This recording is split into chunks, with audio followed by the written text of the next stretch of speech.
welcome to Rules of the Game podcast. We're here at George C. Marshall's home at Dodona Manor in downtown Leesburg. We're in the living room here at Dodona Manor, and we're excited to be with Sophia Nelson, who's the author of a recent book called Pluribus One. Right? We're going to talk about the book a little later, but I wanted to have a conversation with Sophia about a variety of things. How you doing? I'm doing good. How about you? Well, it was kind of stormy, right? I mean, I thought that small livestock were going to be coming down really soon. I mean, it was kind of brutal. We almost called it off because of floods and mayhem, but I'm glad we were able to. We persevere. We're tough. That's right. Well, I appreciate you coming in, and it's good to be at always good to be at George C. Marshall's house. I know that he's a local Virginian that has a near and dear place to your heart. Mm-hmm. But first, I want to talk about an article you wrote just a few weeks ago about the Republican Party in Virginia, and I like this topic because people assume, since I kind of lean to the right. Not kinda, and I really do, that I'm a Republican. But the cool thing about Virginia is that we don't have party registrations here, so unless you join the committee and all that and get involved, you're not technically a Republican. So have you classically been a Republican and you left, or what does that look like for you? So yes, I have been a Republican since I could first register to vote. I'm going to have to date myself here. I don't like that. 1988 was the first year I could vote, and I was very active in my campus. I went to a large college in California, and Jack Kemp came to my campus to speak. 1988, of course, he was running for the Republican nomination against then incumbent Vice President George Herbert Walker Bush. A vice president that became president, which almost never happens. Absolutely. Right? One of the few. You're absolutely right about that. It's only like 3 of them. Jack Kemp gave this amazing speech. I kind of sort of knew who he was from football. Sure. We're a big football family. Of course, he played for the San Diego Chargers. And Jack Kemp was very unique because he was one of the first football players to integrate in the NFL, have black roommates, and to talk about the importance of, the NFL being open. And then, of course, he's a congressman in New York. So always very comfortable with black people and brown people, and had this amazing message of economic empowerment and the destiny of self-fulfillment, and of course, a big Jeffersonian fan like myself, and just amazing man and inspirational, full of energy. Rising tide lifts all boats. Yeah, so right?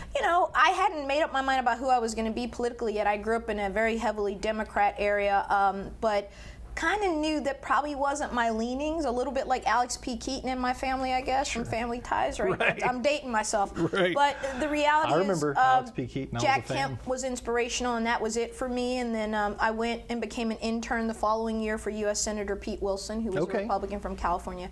But always Republicans in California then. They did back then. A lot of Republicans. Reagan's from California. That's right. Sandra Day O'Connor's from California. Sure. And it's funny, the shift, right? And we're seeing that in Virginia, which we can get into. Sure, exactly. But yes, been a registered Republican since 1988. I broke officially for the first time for real most recently in light of this current president, who we both know I'm not a fan of, and I'm just not.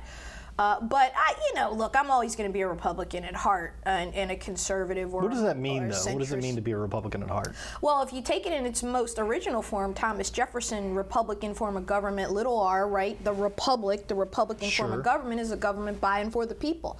It's really a libertarian almost form of government. Or rule of law instead of rule of men, right? Absolutely. But more importantly, men determining their destiny and not having governments or tyrants tell them what to do. And that's the part I love about being a Virginian.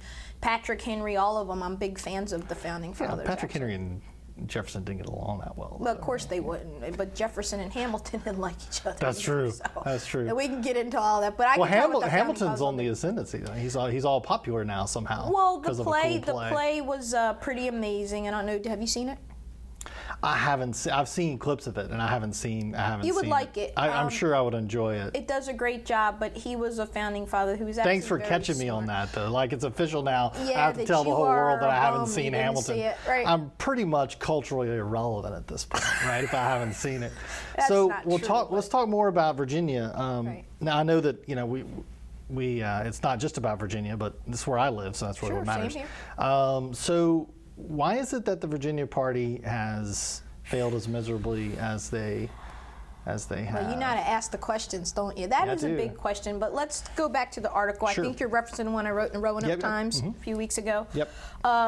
was very well received, got bombarded with emails. They said they got a lot at their own times from people around the state who said, my God, who are you and where are you and how do we fix this? So I felt positive about the fact that there was a good response, even from people who I may disagree with politically, Sure. who may be much further to the right of my very centrist Republican, moderate Republicanism. They were like, you're right, you hit the nail on the head. But the reason I think the party's failed is it's really simple. It's demographics. The Republican Party is having a difficult time nationally and certainly in states where there are large populations of African Americans, where women might be slightly more of a majority than male voters are, registered in particular, right? And certainly in more urban, more populous areas. But that's not really what's happening in Virginia, though. Well, that's the first. That's just the first Yeah, part, Virginia is. We haven't had an influx of African Americans in Northern Virginia. We've had an influx of Others, of right. liberal Yankees, if I can. I mean, I don't know how else to say it.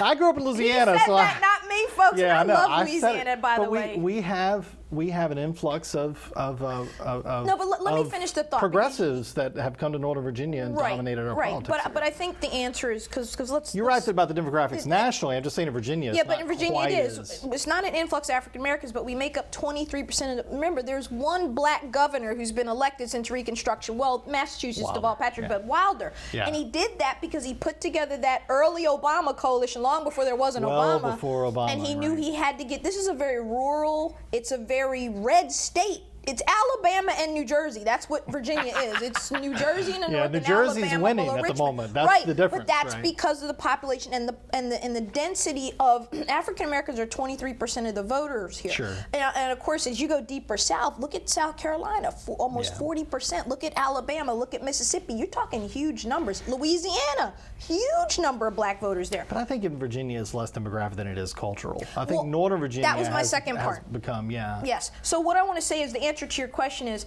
what I mean by demographics is statewide, we have not won an election year since 08, Sure. right? So 09. 09, okay. So there was a reason a George Allen could get elected. You're right. George Allen got 19% of the black vote. A lot of people don't know that. George is a mentor, a friend, and George Allen knew I've how met to him once put or twice. together those coalitions. Very conservative, but he knew how to talk about HBCUs in the state. He But he was understood also a enough. football coach, And that right? didn't hurt him. His No, it father was a doesn't. football coach. That's right, his father was a football and coach. they loved him. Sure, and so sure. what I'm saying is Republicans are going to have to do some soul searching about who we're going to be and how we're going to present ourselves. So yes, Northern Virginia's, you called it some names, I wouldn't, but you're right. It's more populated, it's more liberal, it's more Sure. progressive. There's no doubt about that. Yeah. But even when you start to look at what's happening in Richmond, Charlottesville, that seat that Denver Riggleman got put out of, I think that doctor in Charlottesville, the African American one, has a good shot at taking that seat. Well, he does. That's true. That's So true. we shot a Republican congressman to death for no reason other than we didn't like his position on. I don't agree gay with marriage. same-sex marriage Yeah. either. Most people know that, and it has gotten me in a lot of trouble, and I can't believe I just said it again. But the reality is, as a yeah. Christian and as a person of faith, of course I don't agree I with doubt that. we'll get mobbed on Twitter But quite but yet. what I'm Maybe saying next year. is that at the end of the day, Sure. we have to respect religious liberty, and we've kind of gotten away from that. That's an issue we should talk I'm about more. a David Frenchist when it comes to religious liberty. is I a think good everybody needs to be respectful of religious liberty. I think we're better off respecting liberty than we are power, right? And I think what's I happening agree. is his argument is that the Christian right has lost a lot of power, but we've gained a lot of liberty, and I think we need to be. That's an interesting. We need to be we'll have to cognizant. talk about that sometime. We can't get into that. It's too Yeah, much. I agree. It's just too much. But it's So- an important thing to talk about in terms of the founding and what we are supposed to be all I think about. it's actually quite critical, and second season will definitely get you in. Well, I think we've lost that though. So we What do you would be- mean? I think we've lost the importance of the separation of how we honor in America religious liberty, and I think it fits into what you're asking me. Part of what's happened is if you and I are Christians and our fundamental faith teaches us that marriage is between a man and a woman, Sure. doesn't mean we don't like gay people. They can come to my house for dinner. You could be friends, whatever. It just means I'm never going to get on the train of saying I see same-sex marriage as something that God sanctions. The state can sanction it. It's called God doesn't. It's called thought crime. Like, I mean, even if you convince enough people that they're okay with it, it doesn't mean that they're necessarily okay with it. Even if people say they're okay with it. Remember, Barack Obama was not openly in support of it until 2013. 2012. He got elected twice. Yep. He got elected twice, not being supportive. He flipped on it, and I remember the interview with Biden where he says he's comfortable. I'm like, comfortable? What does that have to do with it? I mean, we're talking about something that's either legal or it's not. And Biden, a devout right? Catholic, right? Which That's is right. really surprising because I don't think he can get communion anymore. I don't think But Nancy it's the Pelosi, a few of them can. That's right. It's the comfort thing that, I mean, we're supposed to be comfortable with it. That's not the way any of this works. Like, the point of tolerance is that we're supposed to be okay with things we're not comfortable with, right? Things that we disagree with. Otherwise, we're not tolerating anything if we all agree on it, right? But let's be clear, because that's a great point. Let's be clear that there are some things that we should not have to tolerate. Okay, Meaning sure. I shouldn't have to tolerate the fact that you're a white male or that that I'm a black woman. That's how we are naturally made. You're a white male, I'm a black woman. That Right. shouldn't be something we tolerate. This should be something we're like, yeah, that's who we are. See, something now, it is. We can disagree about issues of faith. We can disagree about politics, but I think we've gotten into this ugly place now where we now don't like who you are. I don't like you because you're white, or you don't like me because I'm black, and that's pretty sad, actually. I think. Yeah, I think I watched this. I'm going to skip to the. I watched this video the other day. What is it? The uncomfortable conversations with a black man. Have you seen that YouTube video? Well, we'll save that conversation for another day once you've seen it. It's an interesting video. It's an excessively good-looking black man explaining to white people how they should think about these things, and it's interesting from both angles. It's interesting from how someone could talk about these things, but it's also a little. I guess the term I'm looking for is that it's a little demeaning.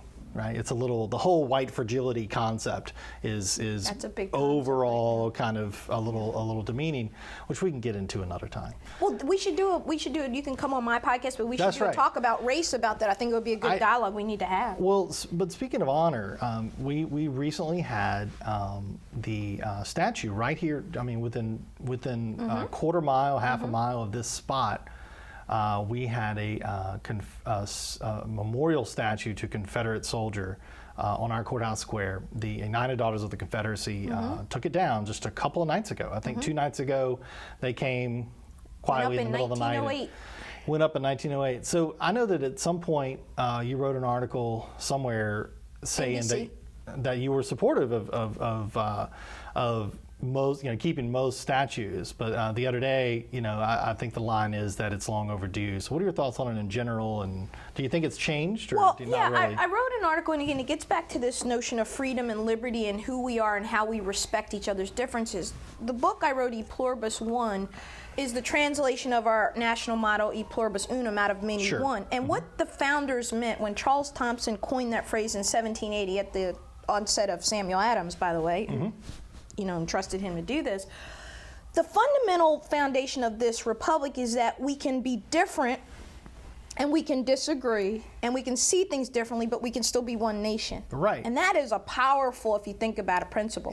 It's amazing. To me, the South, I look at the whole Civil War as a federalism issue, a 10th Amendment issue. From the South's perspective of, I'm appalled by it because I'm a direct lineal descendant of slaves. So I don't like that they thought they had the right to ever own slaves. If you go back to Jefferson's original declaration, he wanted to get rid of it. Jefferson and Franklin sat in a room together, and the South would have never come on board if they had done it. So they made a compromise. They made a bargain with the devil, fine. But the point is this. If you're looking at it from Robert E. Lee and Jefferson Davis and all those guys' perspective, they're saying, look, we're sovereign states. We have the right to do whatever. The government can't tell us what to do. Okay, take that principle and extrapolate it out. Fine. Here's where I stand on the Confederate monuments. I think the Confederate flag should never be flown ever in a public place. It's odious. It represents, to particularly African Americans like myself and my ancestors, something really awful, racist, and ugly. Okay, you want to fly it in your yard, fly it. You want to fly it have it on your truck car, rack, have it. You want to have it on your T-shirt, God bless you. I'm not mad at you. I don't care. I'm good. With the statues, I think that having them in a museum is fine. I think that we don't run from our history. I think a great nation doesn't run from their history. I think if you're going to have a statue to Robert E. Lee, maybe you're putting one up of Abraham Lincoln and next to it and you're teaching. I went to Washington Lee University for law school. Robert E. Lee is buried right on the chapel, right there on the lawn. And there are a lot of things I could say about Robert E. Lee that would be positive attributes of him as a human being. There's a lot of things I could say about him that we know historically he was abusive to slaves. There were some things that go, wow, that's Robert E. Lee. So I think we all have contradictions. Thomas Jefferson, who I adore, because I think he was brilliant. Wasn't perfect either. Wasn't even close. Checked. Having a 40-year relationship with his very young female slave and fathered 6 children by her. That she now has a place on the Great Lawn. They now acknowledge Sally Hemings as a concubine. He was with her much longer than he was his wife. Right. And so we got to look at these men in the context of history. At the time this was happening, slavery was legal in most places around the world. Odious, disgusting, wrong, but it was legal. That's the right. slave trade actually was outlawed by who? Thomas Jefferson when he was president. I think the important thing too when you're looking at statues, kind of to your point, is to delineate the statue. Like, and I was saying earlier before we got on the camera here, that you know, if there's a statue of Alexander Stephens, I'm okay with ripping that stuff down, right? The Cornerstone speech, and it was very problematic, but he was the vice president of the Confederacy or whatever. But I don't know of any statues of him. There's statues of Robert E. Lee and statues of Jefferson Davis, but you know, for instance, the one that bothered me the most was the one that was in New Orleans. It was a statue that was put up in 1871. It was the year that Robert E. Lee died, and Union soldiers and Confederate soldiers, veterans, came, and it was this moment of reconciliation. That was the theme around that statue, and he was running a university until he died. And so I think that is one that we need to be, okay, maybe that one stays, but if you have one that was built for a purpose, that well, I can tell you what I'm against. 100%, I'm against taking down statues of George Washington or Thomas Jefferson or any of the founding fathers, even if they owned slaves, because again, in the context of their time, this was an and they weren't odious, honored sinful, for their slaves, wrong. Right. Yeah. They also did things that were important to this founding, to this republic, to our greatness, and to where we find ourselves. Yeah, and they created the landscape and the ideas which led to almost inexorably the abolition of slavery. Well, not only that, if Jefferson and Adams and Monroe and even old Hickory, Andrew Jackson, were sitting in this room right now, we have them all here, they would look at what this republic has become, and I think they'd be in awe. They would be in awe that a black man became president of this country, and they would say, damn it, it worked. That's this right. more perfect union that we envisioned, this pluribus I doubt unum, any of them will be offended worked. by it. We have women governors, we have women senators. My God, they wouldn't believe this little idea that they came up with in a room not much bigger than this turned into what we are. Yeah. I think they'd be pretty like, wow. Yeah, I think they'd be impressed. I do. I mean, until they saw a cell phone, and then they would, what are you guys doing? No, until they heard we have federal taxes. You spent 5 hours on this thing yesterday. Can you imagine Jefferson, we have a federal tax system, what he would think about us doing that? I think they once they understood that the federal government took up 25% of GDP, I think they would be offended. Yeah, I think I'm because it was 0.2% at the time. Absolutely right. Actually, that's the argument I heard. A little wonkish, but you mentioned Wonkish Jack Kemp. Is good. You mentioned Jack Kemp, so what can I say? Gold standard, which actually he was probably right when all is said and done. But I mean, somebody said that the reason why the tariffs worked is because it was the main funding of the federal government, and so nobody wanted to actually pay it because they assumed that whatever the federal government doing was corrupt, so they wanted to starve that beast. We kind of went in a different direction. So tell me what you think, where you think, like in general, where you think we are from from getting past, like we've had, where are we at? When I came back, May 31st is when the first march happened in Leesburg regarding the George Floyd incident and all the things that have come from that. So that's been, what's that? That's a month and a half, 6 or 7 weeks, Yeah. right? It was 6 or 7 May, weeks. right? Around May, June. May 31st was the first walk June, here. right, okay. I think it was the 24th of May when he was killed. So we're looking at 2 solid months, let's call it that. So where do you think we are? Do you think there's a way to make progress? Do you think that are we getting caught into conversations that aren't making progress? Do you think there's some pitfalls that we're stepping into, or what do you think's happening? You ask tough questions, but I do. But they're necessary questions. I think that I like to ask those kinds of questions. And that's important. One, I think that this time is different, and it's Different than what? It's because we were all sitting at home, and white America, and I'm grossly generalizing, but I'm going to use that Right. term as important. White America saw something on that video, and they were home, and their kids were showing it to them, and they saw, and they went, "Oh, what? What? And they were like, "Huh?" And it was because we weren't all running around and we're not busy, and it wasn't just a flash on the news. It was something that I was really like soaking in, and my kids are soaking in, and my kids want to go march. And now I'm going, okay, maybe my black friend that told me XYZ wasn't really exaggerating. And I had bombarded by white friends in the first couple weeks, like, what can I do? What do I say? How do I not say the wrong thing? And I said, first of all, you don't have to apologize for the racial history of America, because you can't possibly do it. It's been going on since we started. 1619 Virginia here is where the evolution begins. And so to try to apologize, that's not what you need to do. What you need to do, what we should do as human beings, is talk to each other and listen and Right. share experiences in the hopes that by doing so we do better and we're awake, we're woke, as the kids say, right? Yeah, I'm diet woke zero, I think would be the closest way to describe me. I will say this though, I think the challenge that I've had, and I think we may have actually had this conversation on the interwebs before, is I think when people say they want to have a conversation, they need to be honest about actually wanting to hear what the other person has to say. Because I think what happens is, and it's kind of to your point, as soon as people without color open their mouths, they're told to shut up, right? They're told that their opinion doesn't matter,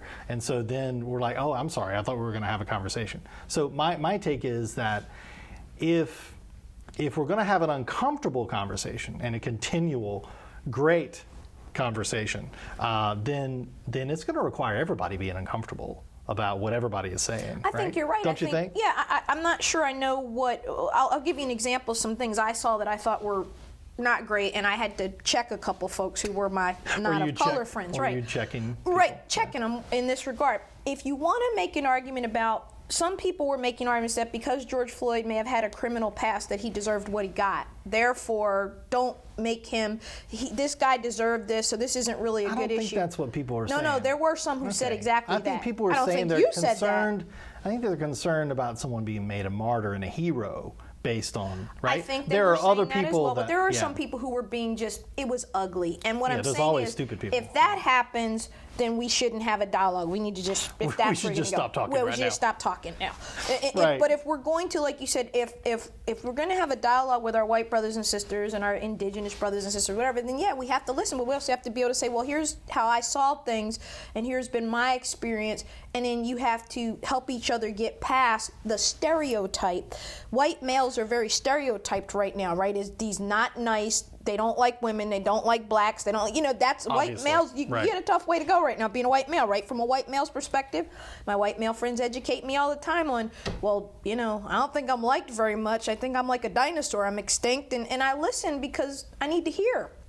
Yeah, the challenge is, again, I'll just say it the best way I can say it, and that is, if we want to have tough conversations, everybody's got to listen, and we have to be comfortable being uncomfortable. I agree. Right? Because that's hard, we right? have to be uncomfortable, right? I mean, that's the part of this conversation is we're supposed to be uncomfortable. But I think, and I had someone tell me, I just think you're putting too much burden on people of color to blah blah. I'm like, I'm not putting all the burden. I'm just saying, 10%, 20%, 30%, whatever it is in a conversation where everybody has to be uncomfortable. I think if people say they want a tough conversation, then everybody has to be uncomfortable. I think that's right, and I think that that's in your marriage, that's in your relationships, that's with not your in family. mine. It's perfect, and No, I mean completely. I promise you, it's not. We never right? have. So how many times have you gotten lit up by your wife with Oh. something? You're just like, okay. What time is it? I mean, like, no, but that's not you just get my marriage. point. It's friendship. It's Yes. family. It's friendship. Yes. And I think one of the problems, Yes. and we'll talk about white fragility another time. There's this podcast that I listen to that they can't go a whole podcast without talking about white fragility. But I think one of the problems is that if we're going to treat people like human beings, we have to treat people like human beings. We have to put them fully agree. If we have to put them in a box and treat them as a group, then I think it's unfortunate that challenges everything occur. we say now, somebody's a racist. I don't agree with that. I can disagree with you, and I don't have to call you a racist. You can have a different opinion. Now, if you're Sure. wearing a Klan hat or doing some real obvious stuff, yeah, I'm going to call you a racist and be straight up with you. But again, I'm from Louisiana. I know what racism looks like, right? I bet you do. I'm familiar with the concept. I've seen it. I know what it looks But like. I think that the bigger conversation at the George Floyd thing, the positive is Sure. a lot of white Americans very seriously said, wait a minute, black people really have to fear a traffic stop or stuff that I didn't know. Those that are the black things I parents talk to their completely kids. buy. Yeah, I mean, I know. understand that completely. I mean, I don't understand it. I'll never experience it. Understand. But that I get. I really do. I don't fear for my life when I'm pulled over by cops, and I know a lot of African Americans do. I get that. I really do. I think even you acknowledging that or saying that is so huge. Just well, because and the it's Eric important. Garner thing was the one that got me. The Yes, dude it was was just awful. he was selling cigarettes. I mean, Right. My God, have mercy. So a lot of those. I mean, I think you're right. I think the videos have helped us, kind of be more agree. attuned to it. I will say that it would be remiss of me to not talk more about your book. And one of the things I wanted to talk about real quick, I liked the way the book was set up because it starts with a principle. And then it lays like these several principles of what it means to be a good citizen and a Principles of good our leader, a family. good Yeah. statesman. And one of those principles was about foreign policy and statesmanship. And we're right here in the home of George C. Marshall. So do you want to talk about that chapter real quick? Yeah, I mean, the basic premise of the book is I set out and go back to the founder's vision for a united America. And a lot of people see that as ridiculous because, again, we go back to the issue of half slave, half free.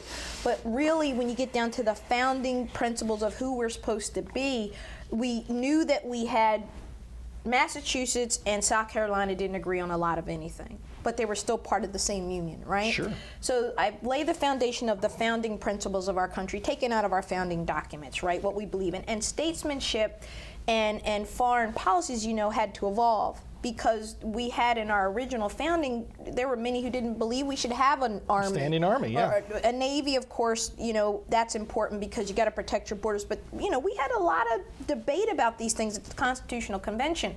Sure. And so I say all that to say that when I was looking at Americans, the whole focus of the book is to take Americans starting from our beginning up until at least the book was written in 2016, so up until the last election, who contributed to making this country a more perfect union, a more united union, etc. And I pulled people from different parties, all walks of life, whatever, because I wanted it to be balanced. And George Marshall certainly came to the top of the list of statesmen because he's the guy that laid out the Marshall Plan after World War II.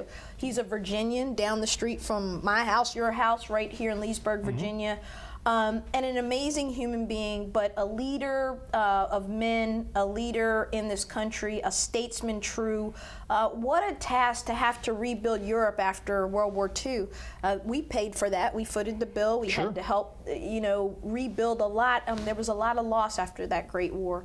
And he was a central figure in that healing, in that uniting, in that bringing things back to a place where we could have NATO and come back together and work together after World Absolutely. War II.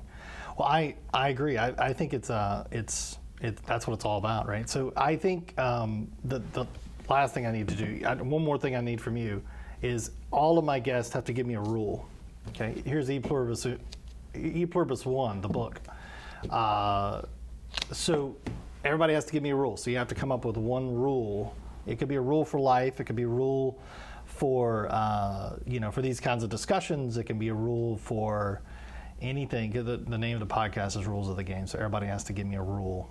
I'll give you one of my favorite rules, Okay. And it's to be authentic, to live your life authentically. And I think that the men and women who founded this country, they were authentically who they were, and they believed so much in their value of life, liberty, and the pursuit of happiness that they fought the greatest empire on earth Sure. at the time, and they won. And they won. I'm still in awe.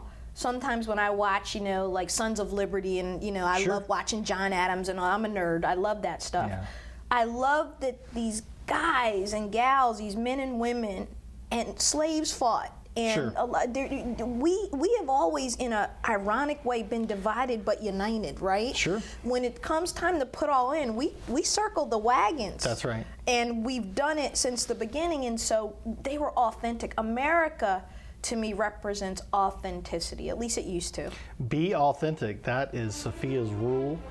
Thanks for tuning in. This is Rules of the Game podcast. Go have a great conversation.